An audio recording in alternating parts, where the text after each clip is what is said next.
गुप्ता, ये classic case हो रहा है, योर वर्ड अगेंस्ट माइन। अब आम आदमी किसकी बात को सच माने? आप कहते हैं दिल्ली में 5 पावर प्लांट से बिजली आती है जी, 1 से 4 दिन का कोयला रह गया, हम तो बस बर्बाद होने के कगार पर हैं, बत्ती गुल हो जाएगी। आर के सिंह आंकड़े समेत बताते हैं कि ऐसा कुछ नहीं है। अब किसकी बात माने? एनटीपीसी यहां पर सीधा सीधा ट्वीट करता है कि ऐसी कोई कमी नहीं है। वो ट्वीट का मैंने लब्बो लुबाब दर्शकों के सामने पेश किया। लड़ाई आपकी है, फंसे हम हुए हैं। संदीप जी, ये तो मोदी जी की सरकार का एक पूरा ट्रेडमार्क है कि कोई भी जिम्मेदारी जो है आप सीधे सीधे स्टेट्स पे मर दीजिए। अरे जी, हमारी कोई गलती नहीं है, वैक्सीनेशन कम है, ऑक्सीजन कम है, पेट्रोल के दाम बढ़े हुए हैं, हमारी कोई गलती नहीं है, सारी राज्य सरकारों की गलती है। जब खुद मुख्यमंत्री हुआ करते थे तो बोलते थे कि सब कुछ जो है वो प्रधानमंत्री को करना है। अब प्रधानमंत्री बने हुए हैं 7 साल से, तो अब बोलते हैं कि सब कुछ जो है वो मुख्यमंत्री को करना है। पहली बात। दूसरी बात, आप देखिए कि जो 3 इसमें मिनिस्ट्रीज हैं, एक कोयला मिनिस्ट्री, एक rail ministry, power ministry. Rail minister कह रहे हैं कि ट्रेनों की कमी नहीं है, कोयला मंत्री कह रहे हैं कोयले की कमी नहीं है, बिजली मंत्री कह रहे हैं बिजली की कमी नहीं है। लेकिन सच्चाई यह है कि उत्तर प्रदेश में आज की तारीख में 10-10 घंटे का पावर कट हो रहा है। तो अगर ये 3 मंत्रालयों का समन्वय नहीं है या कुछ और बात चल रही है जो अभी तक पब्लिक को समझ में नहीं आ रही है, ये क्लियर नहीं है। लेकिन बॉटम लाइन ये है कि पूरे देश में बिजली की कमी चल रही है। जहां तक दिल्ली का सवाल है, संदीप जी, आपको दिल्ली शिफ्ट हो जाना चाहिए। आप क्यों नोएडा में रह रहे हैं? दिल्ली में बिल्कुल पावर कट नहीं है। अभी देखिए, हमने दिल्ली में फ्री बिजली दे रहे हैं, फिर भी हमने इतने अच्छे से मैनेज किया हुआ है कि दिल्ली में एक भी पावर कट नहीं है। हम महंगी बिजली खरीद रहे हैं पावर एक्सचेंज से, क्योंकि दिल्ली के पास रिसोर्सेज हैं। लेकिन जिस तरह से पावर एक्सचेंज से 12 रुपए प्रति यूनिट खरीदा जा रहा है बिजली को।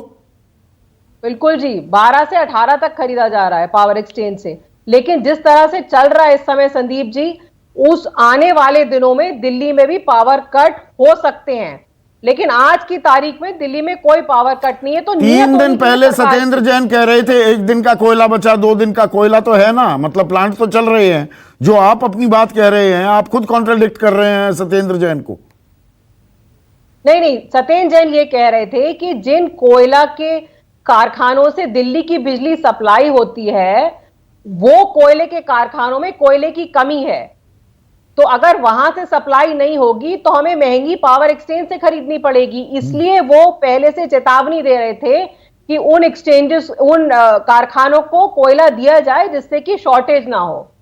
लेकिन संदीप जी, बॉटम लाइन ये ही है कि केंद्र सरकार को ये रियलाइज करना चाहिए, वो विपक्ष में नहीं है, देश चला रहे हैं।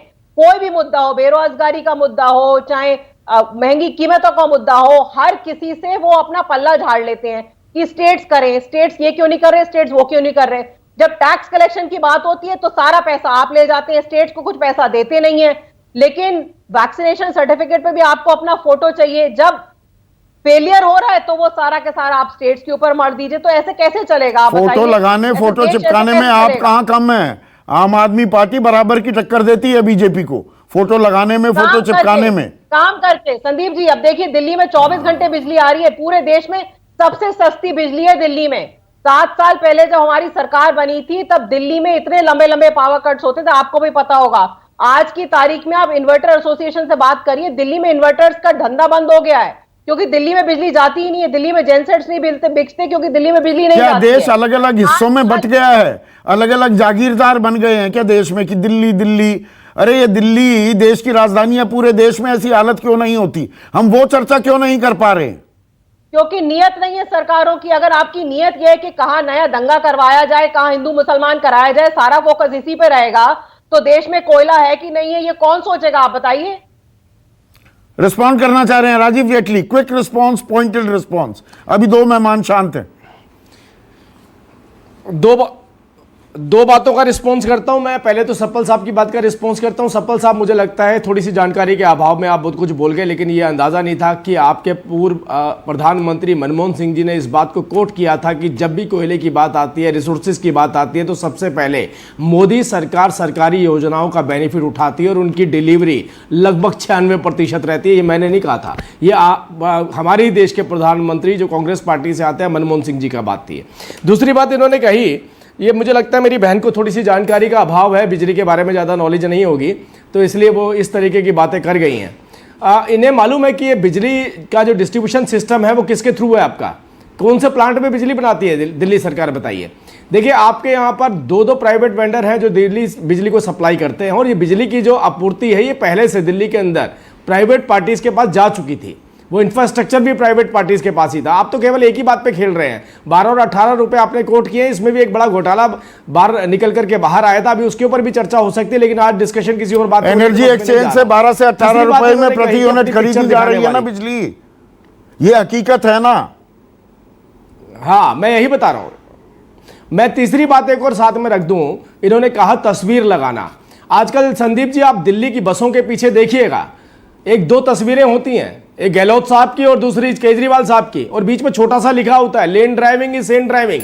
मतलब आप अपना चेहरा वहां पर भी दिखाना चाहते हैं कि लेन ड्राइविंग इज सेन ड्राइविंग। मतलब इधर भी चेहरों की बात छोड़ दीजिए, इधर दूसरा आदमी लगा दिया, चेहरों की बात छोड़ दीजिए, मैसेज दे दिए। चेहरों की बात छोड़ दीजिए। आम आदमी पार्टी भी बराबर की टक्कर तो देती है, पर 19 है बीजेपी के मुकाबले, आपकी पार्टी के मुकाबले। गुरदीप, आप भी एक रिस्पॉन्स करना चाह रहे थे, 20 सेकंड में प्लीज। नहीं, मैं सिर्फ ये कहना चाह रहा था, अरुण जेटली साहब ने अभी ये बोला कि मैंने कुछ गलत डेटा दिया, लेकिन जवाब में कोई ऐसी बात नहीं बोली, एक कोटेशन दे दी। सवाल ये है, जेटली साहब ये बताइए कि कोल इंडिया को कमजोर क्यों किया, जो आज पूरा देश भुगत रहा है, और जो इंफ्रास्ट्रक्चर हमने बनाया था बिजली का, उसको कोल सप्लाई करने में आप फेल क्यों हो गए हैं पिछली 8 महीने में। दूसरी बात, तीसरी बात, इसका जवाब दीजिए बस। नहीं, जवाब तो दरअसल माधव आनंद इस बात का चाहिए, जो हम तस्वीरें भी दिखा रहे हैं ना, आम आदमी क्या परेशानी, वो पंखा झेल रहा है, कोई कपड़े से ही, कोई मोमबत्ती लगाकर बैठा हुआ है, कोई पढ़ाई लिखाई भी वही मोमबत्ती में करता हुआ घूम रहा है। देश में कोयला भी है, कोयले की कोई कमी नहीं, 150 पावर प्लांट्स भी हैं,